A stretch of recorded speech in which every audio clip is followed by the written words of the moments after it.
अभी यहाँ की जो व्यवस्था ये बोल रहे हैं, अभी यहाँ के लोग बोल रहे हैं, परिजन बोल रहे हैं, क्योंकि दवाई मिलता है चाय की दुकान में, तो हॉस्पिटल किस काम का? देखिए दवाई ही नहीं, सबसे बड़ी बात है कल जो घटना हुई, ऑक्सीजन की ज़रूरत थी। जब ऑक्सीजन डिमांड किया गया तो कहा गया 20,000 रुपया दीजिए तब हम ऑक्सीजन देंगे।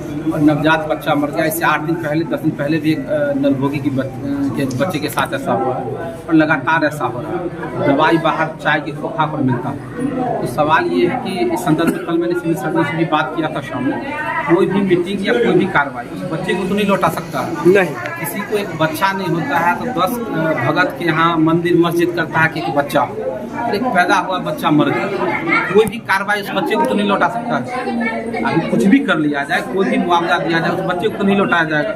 तो आखिर ऐसी व्यवस्था क्यों है कि हम बच्चा लगातार कोलैप्स कर रहा है, मर रहा है? कौन जवाबदेही तय करेगा? अभी जो डॉक्टर यहाँ है या जो व्यवस्थापक है, उनका बच्चा मर जाता तब क्या होता? हम हैं और कल से ही संपर्क में थे, कल सिविल सर्जन से भी बात हुई थी।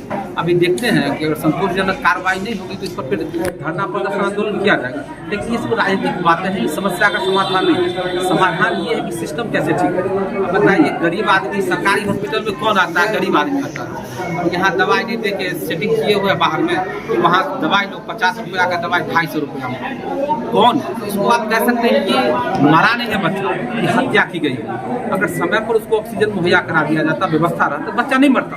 तो ये सांस्थानिक हत्या जो करवाया जाता है, पैसा की वजह से व्यवस्था ठीक करनी चाहिए। कोई एक केस नहीं, लगातार जो है व्यवस्था ठीक होना चाहिए।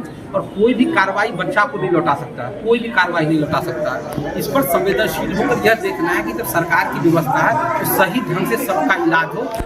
गरीब आदमी ही सरकारी हॉस्पिटल आता है, जिसके पास पैसा है कोई सरकारी हॉस्पिटल नहीं। बिल्कुल सही बात। जिसके पास पैसा नहीं है, व्यवस्था नहीं है, वही सरकारी हॉस्पिटल और वहाँ आ जाए और तब मर जाए, तो मृत्यु में ही हत्या और ऑक्सीजन की वजह से और दवाई की वजह से। तो इस पर कार्रवाई होनी चाहिए। जानबूझ के मारा गया। भूख सतवा नहीं लगाया जाना चाहिए, ठीक है कार्रवाई करेंगे, हम ये करेंगे, नहीं, ये नहीं। क्या कार्रवाई हुई? जिस डॉक्टर ने घूस मांगा उसको आपने सस्पेंड किया या नहीं किया? जो दवाई बेचा जा रहा है उस पर छापेमारी किया या नहीं किया? इस पर कार्रवाई, सख्त कार्रवाई होनी चाहिए। और झूठा मूठा वो वादा और ये कहना ये हो जाएगा वो हो जाएगा, ये नहीं होना चाहिए। ऊपर से नीचा तक लग रहा है इस भ्रष्टाचार में सभी संलिप्त है। ये कोई कहने की बात नहीं है। बताइए, देखिए मुख्यालय में है, सरायरंजन मुख्यालय में है, यहाँ से 5-6 किलोमीटर नरभोगी मेडिकल कॉलेज है। यहाँ एक जन्मजात बच्चा 1 घंटा के बाद मर गया। अभी उसकी माँ का स्थिति देखिए जाके क्या है। अब बताइए कि कोई बच्चा लौटा सकता है? नहीं। तो वही तो बताइए कि संस्थागत हत्या, इसको मौत नहीं कहते, ये संस्थागत हत्या। हाँ, डॉक्टर कोशिश करता, ऑक्सीजन मुहैया कराता, दवाई मुहैया, और तब मर जाता तो किसी को उतना मलाल नहीं होता। अब बताइए, गरीब आदमी ने बोला कि जो इसको ऑक्सीजन लगाइए, तो बोला कि जो 20,000 रुपया जमा करोगे तो ऑक्सीजन मिलेगा। और तो बोला कहाँ से 20,000 आया? तो मुंह से फूक। डॉक्टर बोला है मरीज के अटेंडेंट को।